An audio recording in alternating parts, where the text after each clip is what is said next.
in its essence is not a something. It is a somebody. His name is Jesus Christ. When truth is called a lie, the lights go out, darkness falls, and indeed, if your light is darkness, how very deep will the darkness be? All the words in this book can be compressed into one word, the eternal word, Jesus the Christ.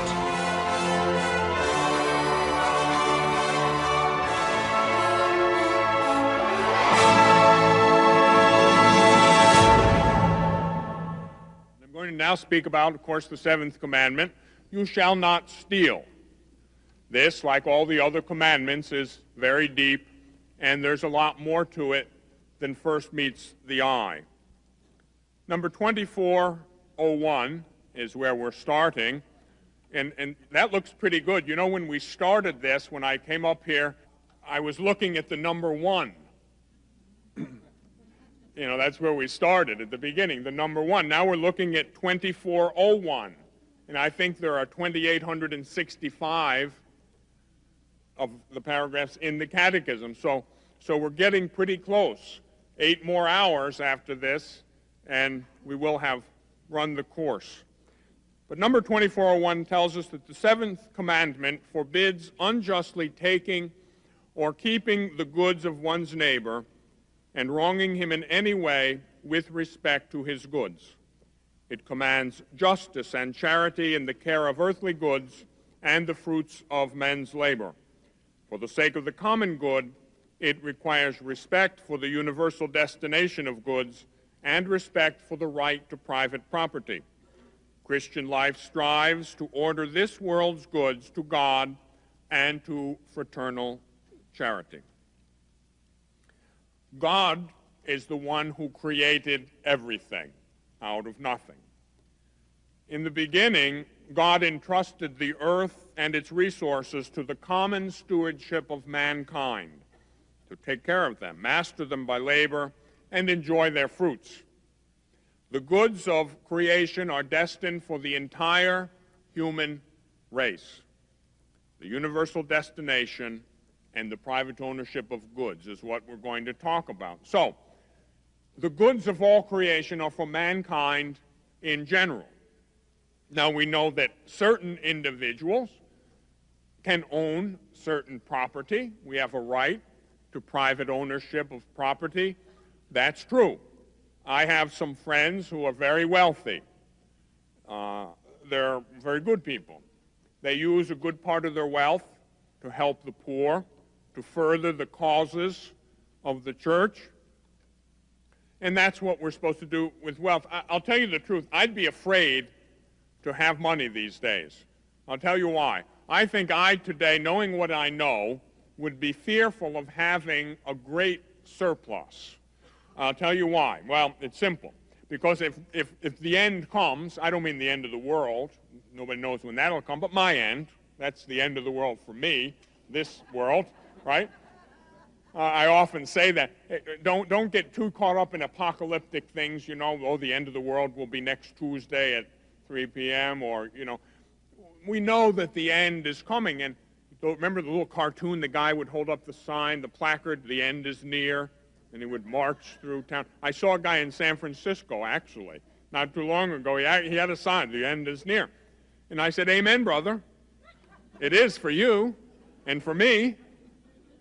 And that's all that matters. When the end of the world comes, is God's business.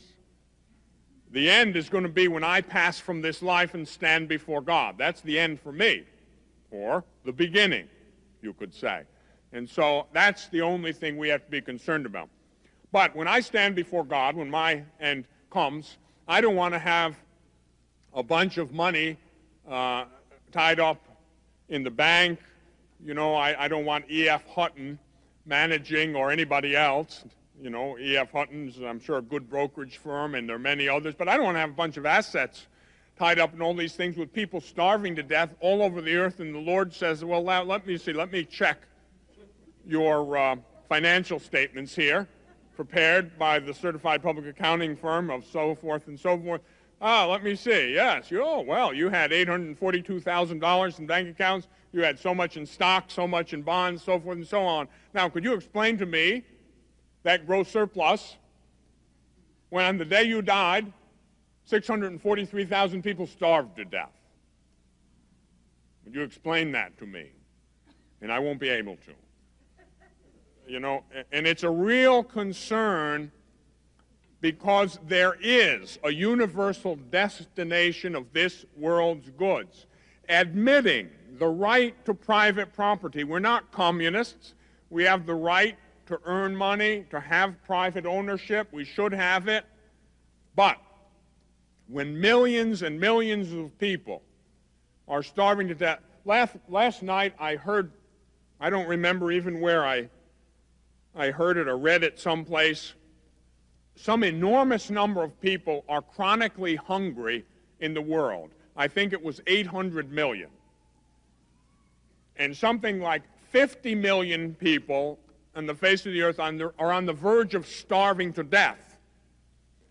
Whatever it was close to 1 billion people, the total, of people who were hungry, if not starving.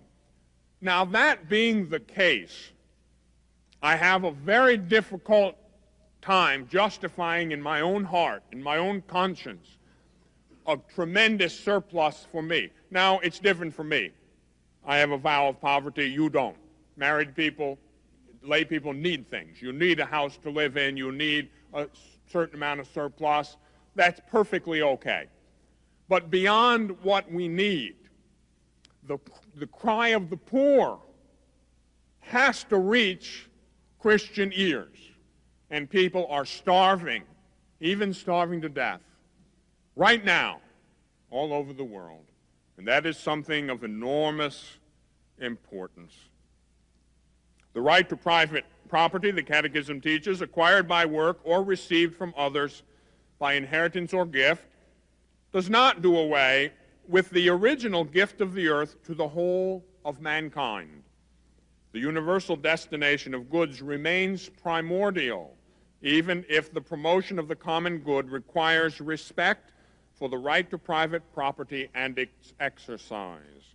So there has to be, for us, living in an affluent country, there has to be some kind of a balance. We thank God for the goods He's given us. We thank God for treating us so well. We thank God we're not starving to death, that we have a place to live, that we have sufficient clothing. We thank God for those things. But over and above what we need to sustain life, to live decently, if we have a surplus, many of us don't, but if we do, we have to contribute to the care of the poor, the needy, the sick. Rather regularly, I go to visit Mother Teresa's sisters, the Missionaries of Charity.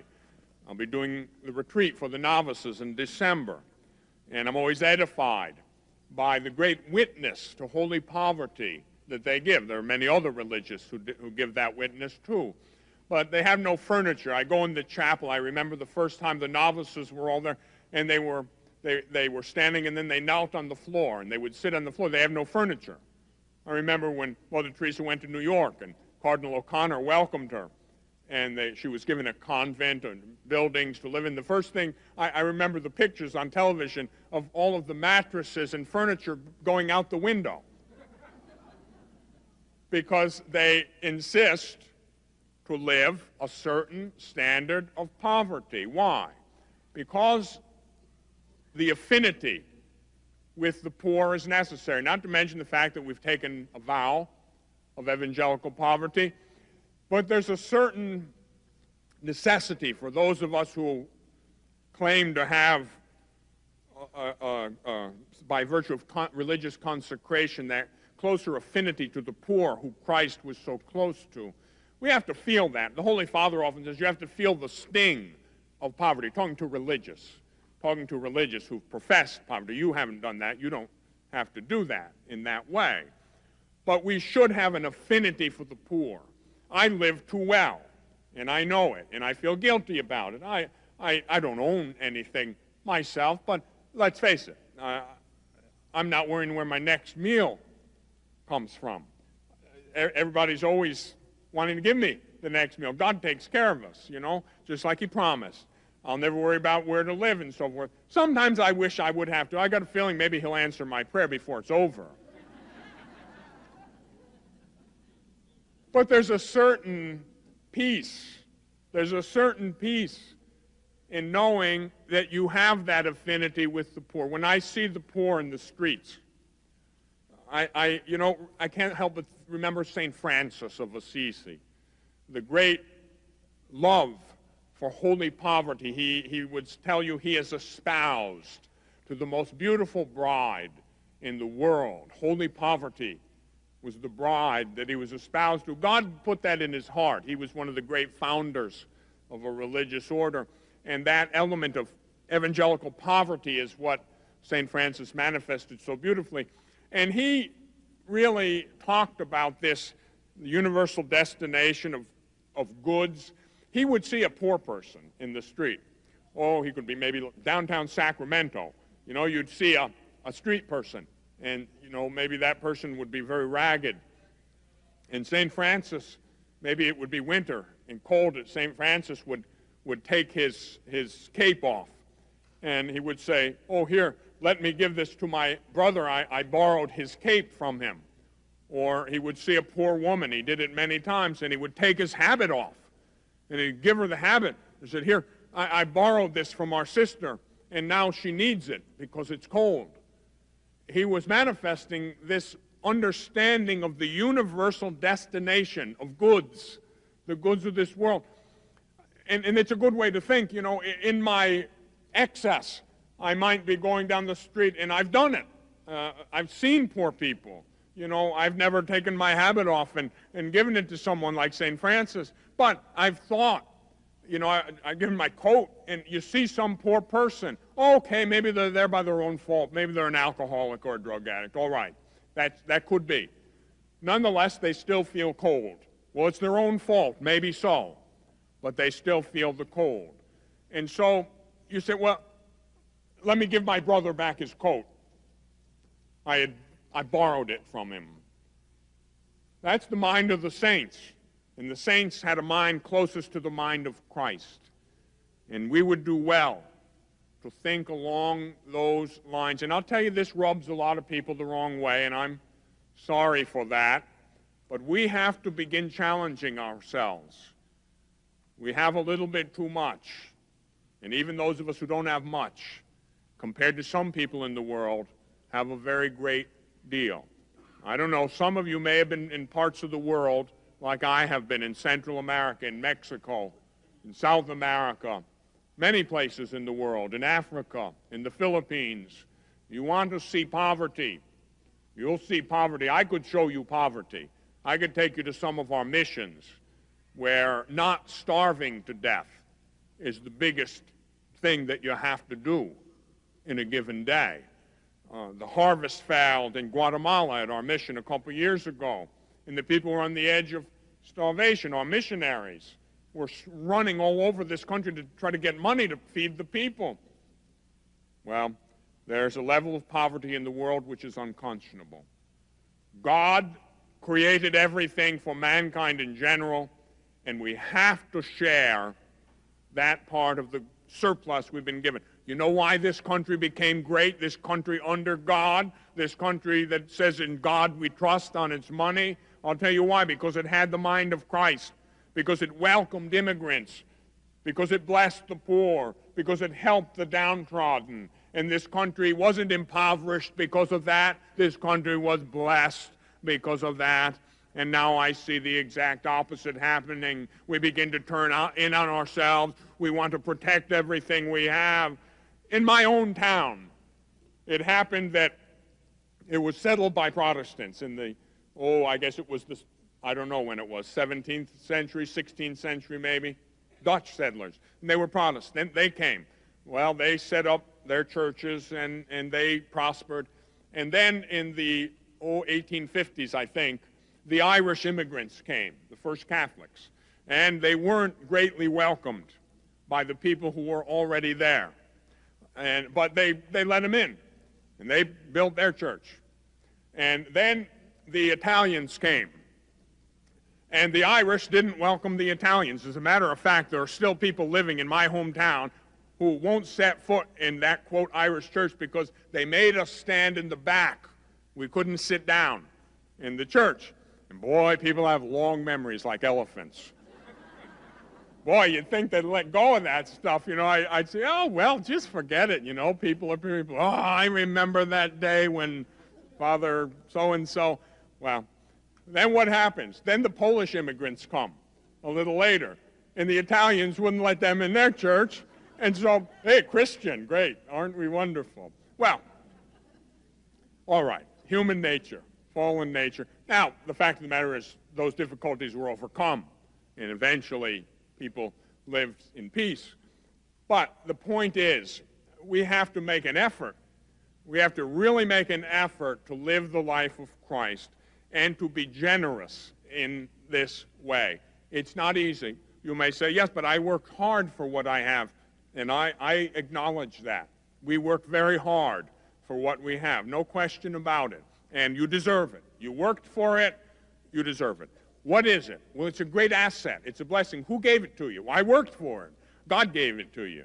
You worked. You did your part. God did his. A lot of other people have worked much harder than you. There are people that have worked in the salt mines in Siberia and never made a nickel. They worked a lot harder than any of us did and didn't get anything for it. God did his part. Yeah, you worked hard, but God did his part, and so you have something now. What is it? Well, you can look at it two ways. You can either win great blessings for yourself by giving it away and by supporting the poor and doing good, or you can hoard it and use it for your own things, not sinful things, decent things, caring. That's fine. You know, one thing is good and another thing is better. But at some point, we have to share what we have with others. And there's no way around that, folks. I have a principle now in my ministry and what I do in preaching and evangelization. You know how it is in the church. We're always running out of money. You know, we never have enough. You have a program going on, and you get just so far, and boy, everything seems to fall flat. I have a principle. If you are in trouble financially, give most of what you have away. You say, boy, that's stupid. Yeah, if you got a worldly mind. But if you trust God, and I think it's interesting that we put that on money, in God we trust. If you trust in God, listen, your Father and mine has lots of money. Our Almighty Father has all the dough imaginable. And so if you're running short, give some to the poor. Give some to the church. Just take it and divest yourself of it happily and watch what happens. Whenever I start to run short in what I'm doing in the ministry or something, I go see Mother Teresa, or I go see my superior for our missions in the Philippines or something, and I unload whatever's left. And you know what happens? Invariably, I get 2 or 3 times back what I gave out. Now, I'm serious. I'm telling you the truth here. It's hard to do it. I know that it's hard to, divest yourself. Remember what the widow did, though. Remember all the people were throwing money into the temple treasury, and that little widow had a copper coin, and she put that in, and remember what Jesus said.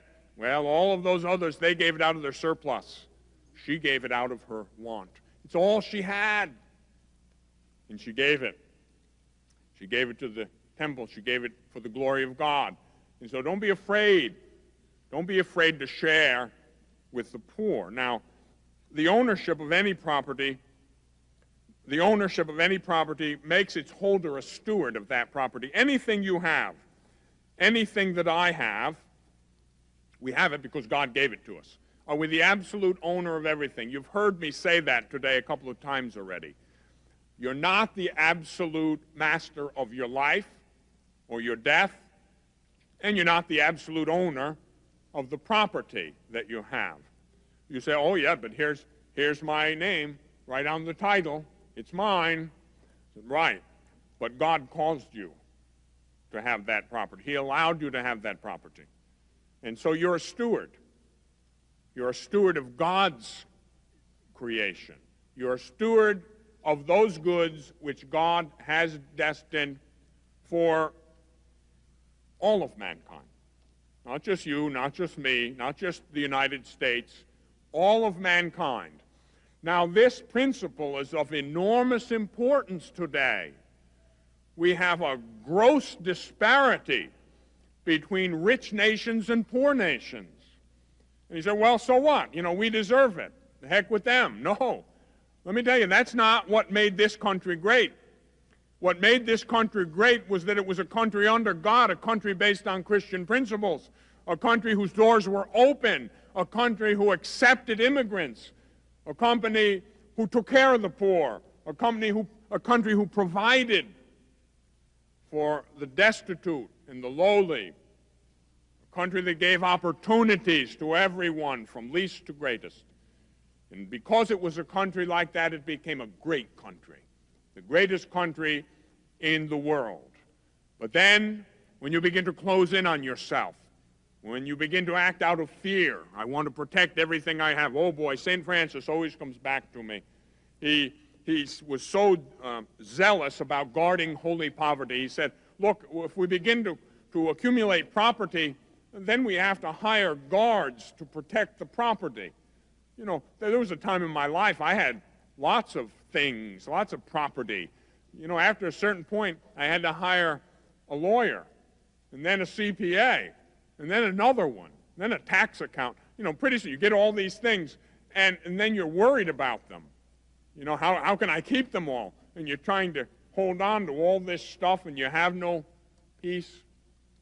Well, you can find great peace by doing to others as you would have them do for you.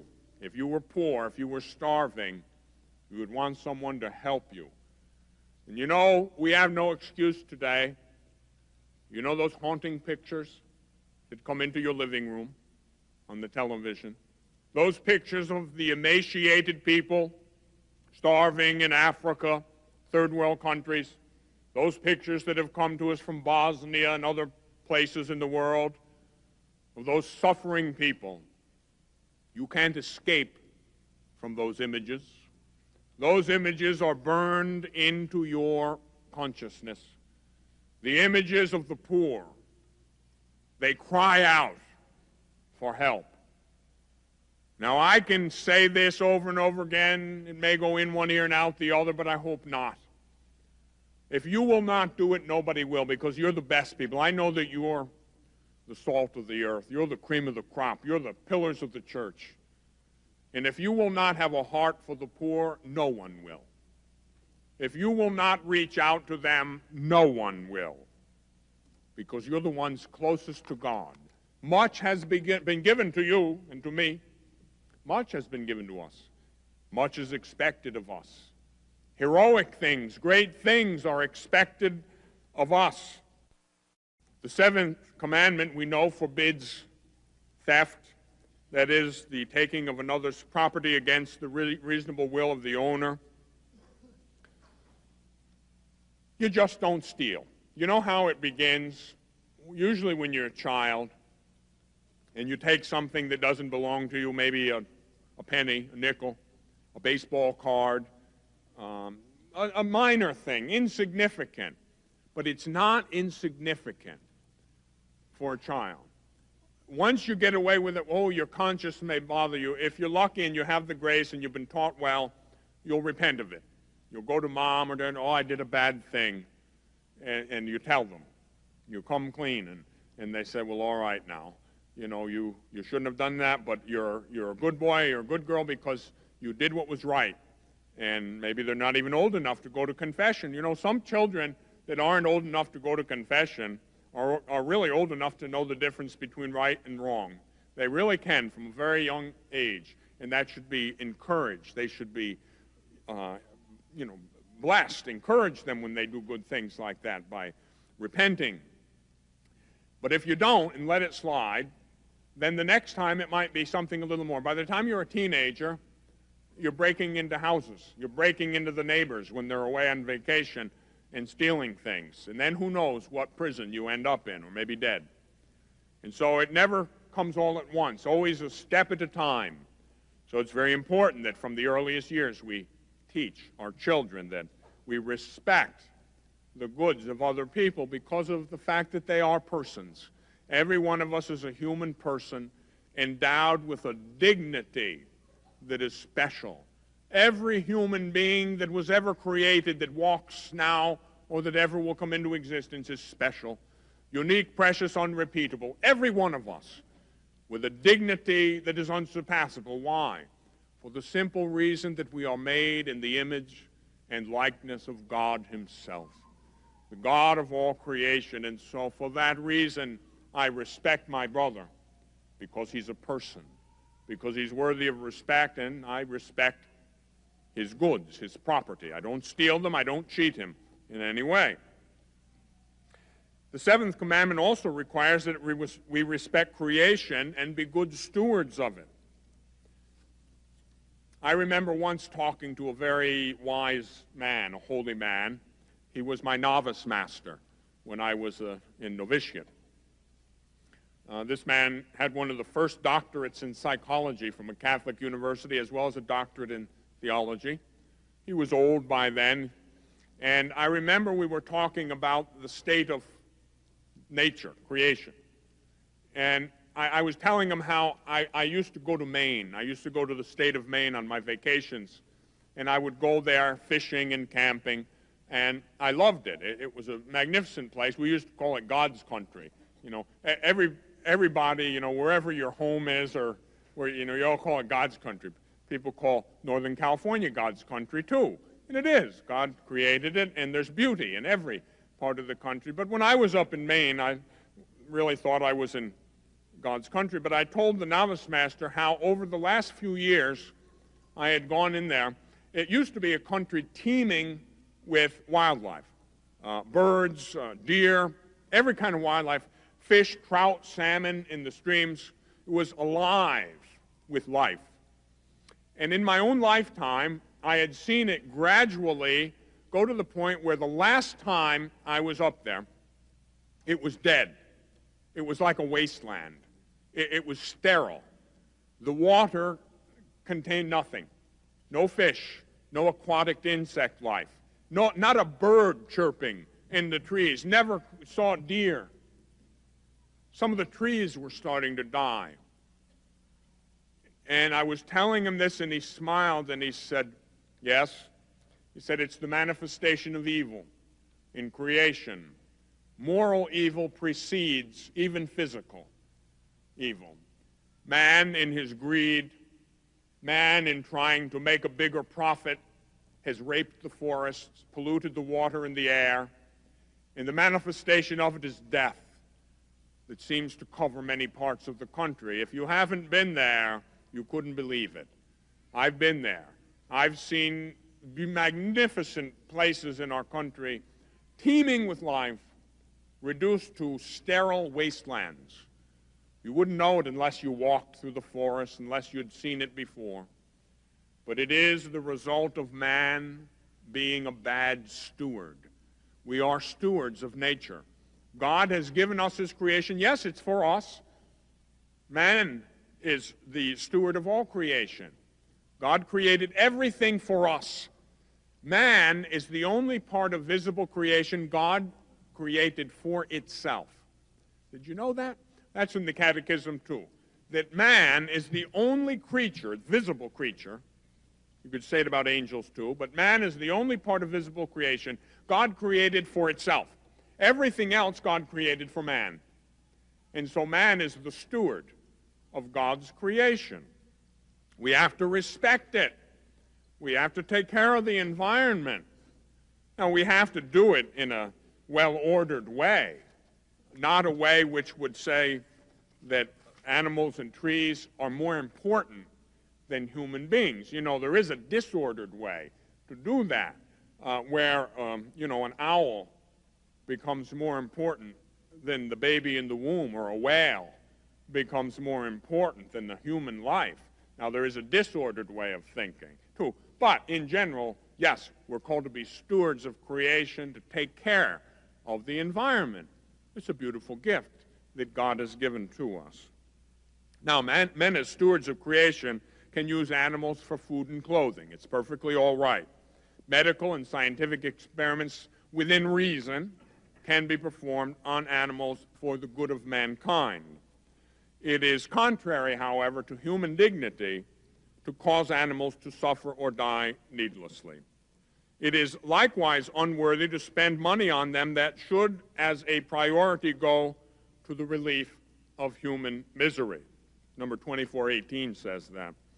One can love animals. It's perfectly all right to love animals. I love animals. I have the deer come right in my backyard. They watch me when I work at the computer. I'll be working at my computer, and the deer come right up and literally put their nose on the sliding glass door into my office, and they watch me. They probably can't quite figure out what that is in there. They see a little movement, but they can't smell through the doors, but they see that. It's quite curious. Well, I love animals. I love the fact that they're around. I feed the birds and the deer. Wonderful. We can love animals. It's okay. But one should not direct to them the affection that's due only to persons. All right? Animals can be loved, yes, but they're not human beings. All right? Now, I had dogs all my life, and I loved them. And probably back then you couldn't have convinced me that my dog wasn't quite human, because she seemed to be very smart. And, well, that's how pet owners are. And that's okay to love your pet. But there's a certain love that should be well-ordered and for humanity alone. So a person who leaves their dog Spot a $2 million legacy, which happens from time to time, while people starve all over the earth, well, there's just something, there's something wrong with that. It's not quite right. The social doctrine of the church. Well, we know that the church has a body of doctrine that relates to social teachings. In recent years, Pope John Paul II has written extensively on the social teaching of the church. It's very important. We're placed in this world to be a leaven, to be salt, and to be light, and we have to do that. And the social teaching of the church helps us to relate to the rest of society. The church's social teaching proposes principles for reflection, and it provides criteria for judgment. It gives guidelines for action. The development of economic activity. When most of this came about, this social teaching, was in the last century, with the Industrial Revolution and with the tremendous technology that was developing, with factories that came about. Workers very often were exploited. And the church began to, as always, be an advocate for workers, for exploited peoples, for people that were oppressed and taken advantage of. And that's what the social doctrine of the church is concerned with. Laborers should be paid a just wage. A working man should be able to, in a dignified way, provide for himself and his family, for all their needs. By doing a job, being paid a just wage for that job, the man should be able to support his family. Governments should ensure that he can do just that. It shouldn't have to be that it requires 2 or 3 people working full-time to support the family. There's something wrong when it begins to go in that direction, where you've got to have mom, dad, and 3 or 4 of the kids working like slaves from daylight to dusk. This is not good. My first job, when I was ordained a deacon, I worked with the Mexican migrant workers. I went with the migrant stream up into Wyoming in the sugar beet fields. And we had to, at times, just work with them and experience what it was. I remember an elderly couple, a very noble couple in their 70s. They had their 3 young grandchildren with them. And they had been following the migrant stream of work for many years. I'd say 75, 76, 77 years old. Go out right at daylight into the fields, back-breaking work, hoeing the beet fields, bent over, the sun beating down 90, 100 degrees in your 70s, working like that and making very little. We have to have our eyes open for those kind of things. We have to have our hearts open for those kinds of things. Human beings are not to be enslaved. They're not to be exploited. They're to be treated with the dignity that accords to a child of God. And so the social teaching of the church is involved with ensuring that justice is accorded to every human being. The development of economic activity and the growth in production are meant to provide for the needs of human beings. Economic life is not merely meant to multiply products or increase profit or power for the corporation. Oh, that may be a side benefit, but increases in production, that's meant for humanity. Mankind should profit from those increases of profits and production. The increases of technology should benefit mankind.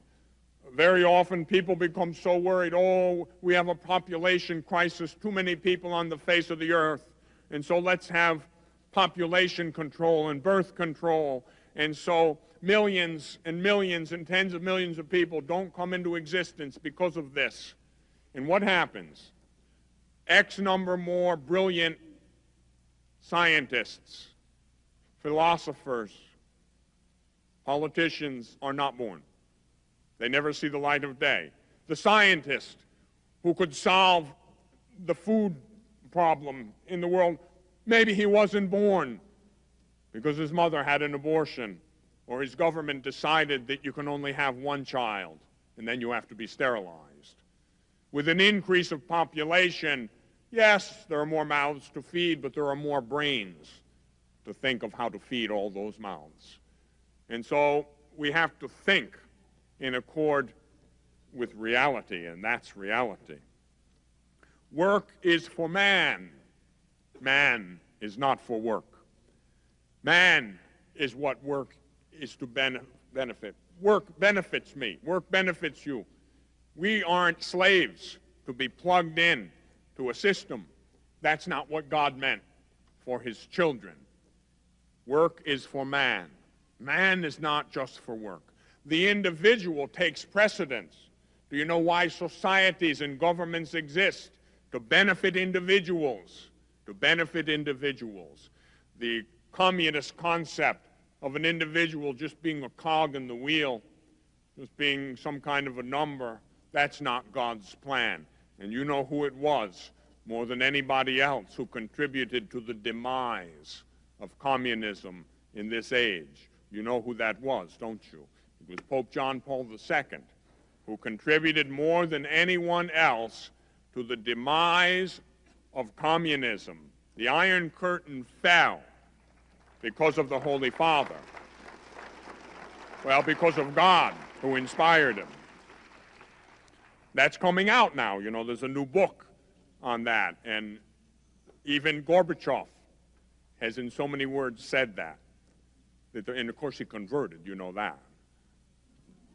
Oh yes, of course. Gorbachev goes to church now every Sunday. Gorbachev converted to the religion of his mother. You know, he's not Roman Catholic, but he's Russian Orthodox, and he has the sacraments, and so that's a big step.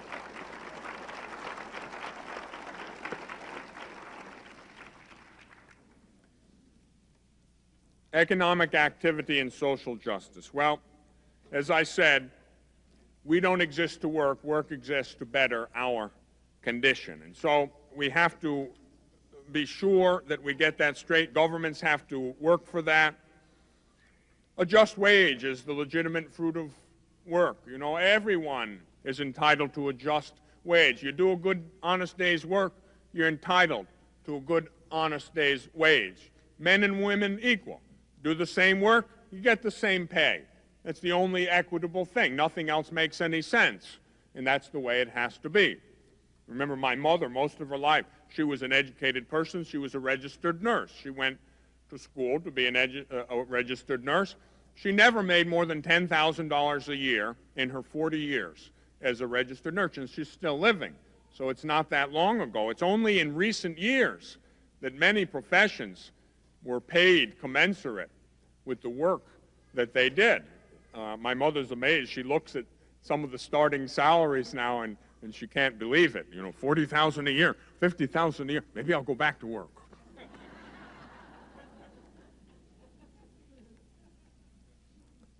There should be justice and solidarity among nations. Well, let me go back. I missed one. Sometimes strikes come up. You know, the concept of, was it moral? Is it okay to go on strike? You know, we hear about strikes. GM was on strike in Canada, and that affected the General Motors plants in this country and so on. Is it legal to go on strike? I shouldn't skip over that. Recourse to a strike, number 2435 says, recourse to a strike is morally legitimate when it cannot be avoided, or at least when it is necessary to obtain a proportionate benefit. It becomes morally unacceptable when accompanied by violence or when objectives are included that are not directly linked to working conditions or are contrary to the common good. It is unjust not to pay the Social Security contribution required by legitimate authority, and so forth. Okay, so a strike, yes, it's possible. It's morally possible. But, you know, there's a certain balance. Management workers have to have solidarity. They're working towards the same end. Workers push too much, and the factory shuts down. The employer doesn't give enough and give a man a fair day's wage for a fair day's work, and he won't have any workers. And so there has to be a balance. There has to be a solidarity. There has to be a sense that we're not enemies of everybody else. We've got to pull together. We're going to have to do that more and more in this country. The Japanese got very good at that. You know, they were able in their workforces to instill a certain sense of solidarity, you know, working to make the best product and do it in the best way possible for their company. They were loyal to their companies, and that's something that's necessary and very good. But it requires all parties all the way around to be just and honest with each other. On the international level, inequality of resources and economic capability is such that it creates a real gap. I mentioned that already. There is a terrible gap between wealthy nations and poor nations. I've been to some of these poor places in the world.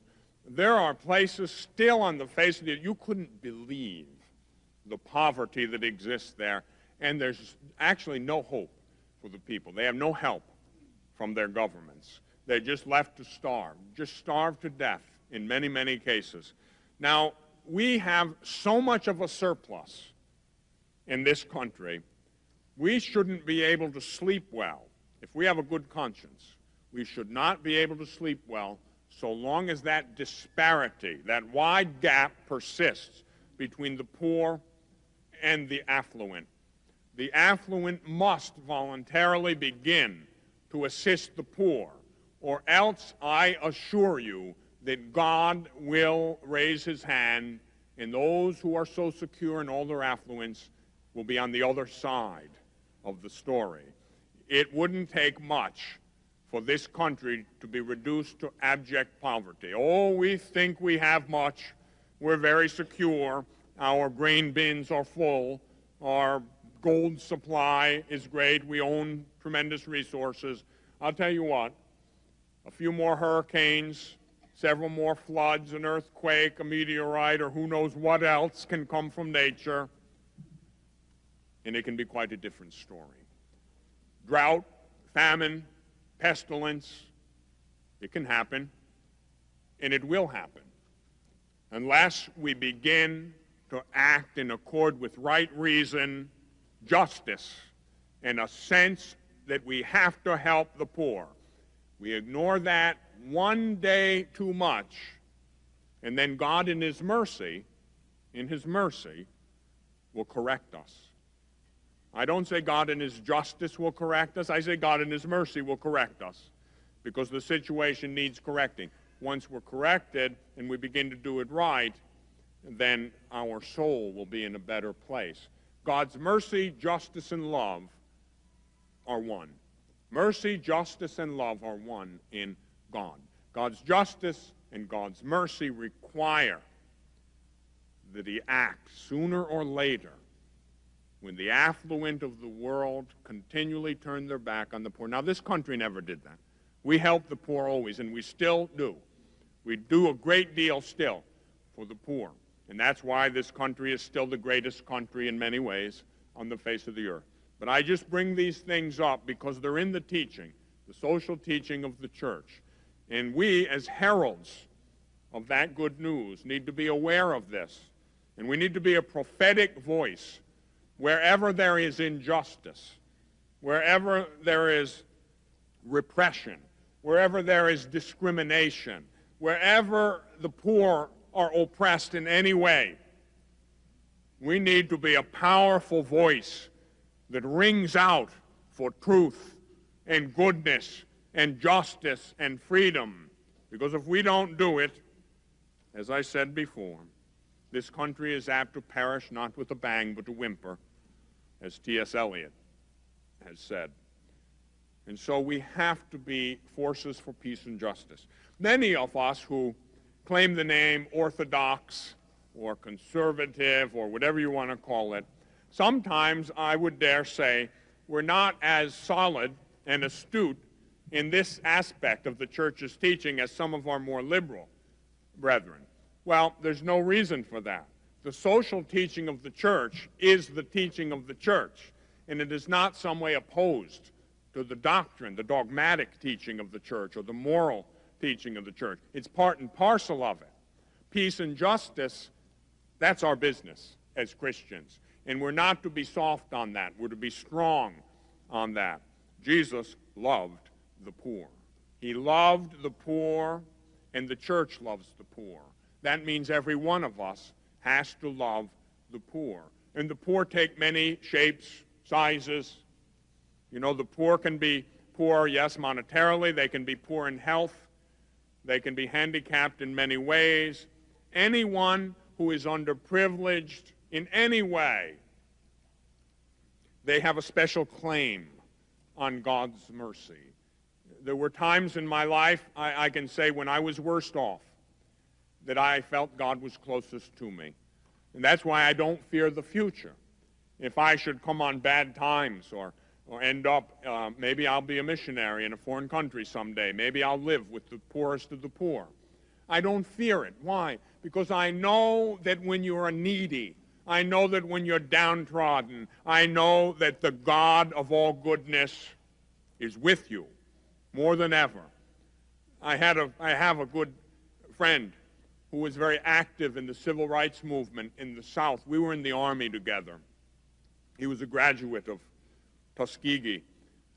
We went to Atlanta together once. This man went through all kinds of things. He's got more war stories from the civil rights movement than any number of people. He's a great man. He's a man of tremendous courage, a man of great character. And you know, there were many good Christians, of course, and he's a good Christian, but there were many Catholics who were there. We don't hear about that too much, but there were some Catholics that were involved in that. There were some priests who were involved in that. Everybody should have been involved with that, because wherever any race or creed or group of people is oppressed, is marginalized, is downtrodden, then that's where the voice of Christ has to ring out. And there are still many Christians who don't understand that.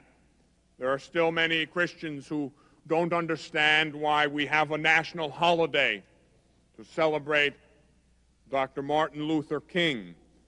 But you know, when I was a boy, I used to hear him speak. And I didn't know I was destined to preach one day. But there was something about his voice. There was something about his message that rattled my heart. There was something special about him. He was speaking what needed to be spoken at that time in history. His message was one of nonviolence. His message was one of the dignity of every human being, whether black, white, yellow, or whatever race, whatever creed. That's a Christian message Every Christian has to move towards that kind of message and live it and defend it. Love for the poor. The works of mercy are necessary. The spiritual works of mercy. The corporal works of mercy. Instructing, advising, consoling. We have to love the poor. My friends, if you ignore the cry of the poor, you ignore the cry of Jesus, who espoused the cause of the poor, who came for the poor.